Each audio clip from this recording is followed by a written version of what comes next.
10 வருஷம் கேப்புங்க. ஐடிக்குள்ள நுழைய முடியுமாங்க ஒரு கேர்ள் அப்படின்னு கேட்டிங்கன்னா அந்த கேள்விக்கு ஒரு பதில் காத்துட்ருக்குங்க.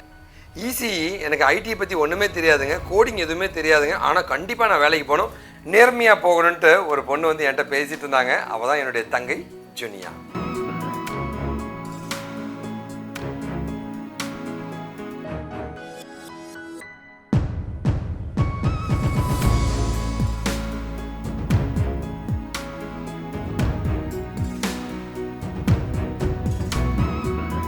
ஒவ்வொரு ஞாயிற்றுக்கிழமையும் வந்து எங்களுக்கு ஒரு ஸ்பெஷல் டேங்க. நம்ம கம்பெனியில் படித்து பிளேஸ் ஆன ஸ்டூடெண்ட்ஸோட டெஸ்டிமோனியல் ஒவ்வொரு ஞாயிற்றுக்கிழமையும் வருங்க. என்னோட name Juniya, I from Thanjavur, ECE 2014 passed out. எனக்கு கொஞ்சம் கெரியர் கேப் ஆகிடுச்சு. ஸோ வெங்கட் சாரை வந்து மீட் பண்ணேன். அவர் எனக்கு கொஞ்சம் கைடன்ஸ் கொடுத்தாரு, டெக்னிக்கலாக சில இதெல்லாம் கற்றுக்க சொன்னார்.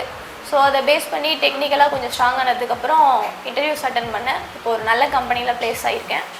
Thank you for Venkat sir and team. So எங்களுடைய டெஸ்டிமோனியல் வீடியோஸ்லங்க இன்றைக்கி இல்லை, ஃப்யூச்சரில் இருக்கிற எல்லா வீடியோஸுமே வந்து எங்களுடைய ட்ரெயினிஸ் யாரெல்லாம் ப்ளேஸ் ஆகியிருக்காங்க அப்படின்ற அவங்களுடைய ஃபேஸை வந்து நாங்கள் மறைச்சிருப்போம்.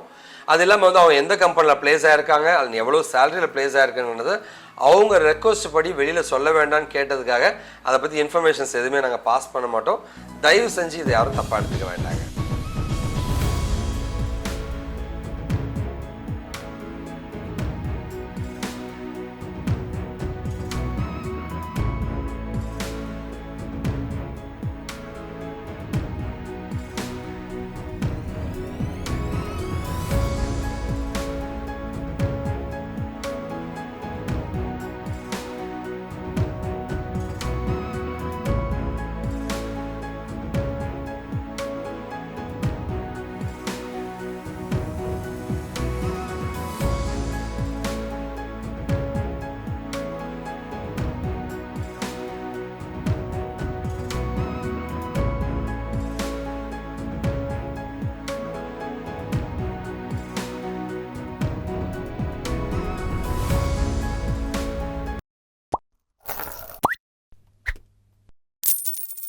Myself Junior, I am a BEC 2014 passed out student.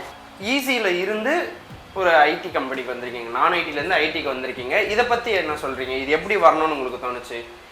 எனக்கு ஆல்ரெடி நமக்கு ஒரு என்ன சொல்கிறது ஆர்வம் இருக்கும்ல ஐடியில் போகணும் அப்படின்ட்டு. ஸோ அதனால ஓகே நான் அதை குவிட் பண்ணிவிட்டு கொஞ்சம் எனக்கு கரியர் கேப் ஆகிடுச்சு. சரி, ஓகே. இப்போ நீங்கள் பிளேஸ் ஆனதை பற்றி ஃபேமிலியில் இன்ஃபார்ம் பண்ணியாச்சா? அவங்க எப்படி ரியாக்ட் பண்ணாங்க? சொல்லியாச்சு, எல்லாரும் ரொம்ப ஹாப்பி தான். சரி, ஓகே. கங்க்ராச்சுலேஷன்ஸ். தேங்க்யூ.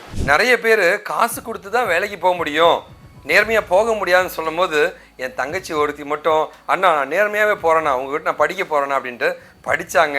நிறைய வந்து ரிசர்ச் பண்ணாங்க. அவளுடைய டெடிக்கேஷனுக்கான ஒரு உண்மையான கூலி கடவுள் கொடுத்துருக்காங்க. ஜூனியாங்க 2014 எலக்ட்ரானிக்ஸ் அண்ட் கம்யூனிகேஷனுங்க, ஸ்ரீ சாஸ்தா இன்ஜினியரிங் காலேஜுங்க, தஞ்சாவூரை சேர்ந்த என் தங்கை வந்து இன்றைக்கி ஒரு மிகப்பெரிய மல்டிநேஷனல் கம்பெனியில் ப்ளேஸ் ஆகிருக்காங்க. தங்கையே கண்டிப்பாக வந்து உன்னை நான் வாழ்த்துன்னு ஆசைப்பட்றேங்க. வாழ்த்துக்கள்மா, இன்னும் நீ நிறைய சாதிக்கணுன்ட்டு நான் வாழ்த்துறேம்மா. உங்ககிட்ட பேசும்போதெல்லாம் ஒரு வார்த்தை சொல்லுவோமா, அண்ணா உயிரம் தொடரணும்னா நம்பிக்கையோடு போகிறோன்னா அந்த நம்பிக்கை நம்மக்கிட்ட இருக்கணும் அப்படின்னு சொல்லுவாங்க. அவ்வளவு பாசிட்டிவான ஒரு வைப்ரேஷன் இருக்க ஒரு பர்சன் தான் அவங்க. கண்டிப்பாக வந்து நீ சாதித்தது சாதாரண ஒரு விஷயந்தாம்மா, இன்னும் நீ நிறைய சாதிக்கணும்னு கடவுள் நான் வேண்டிக்கிறேங்க. 10 வருஷம் கேப்புங்க, இன்றைக்கி ஒரு மிகப்பெரிய மல்டிநேஷனல் கம்பெனியில் நீ ஒரு ஐடி என்ஜினியருங்க.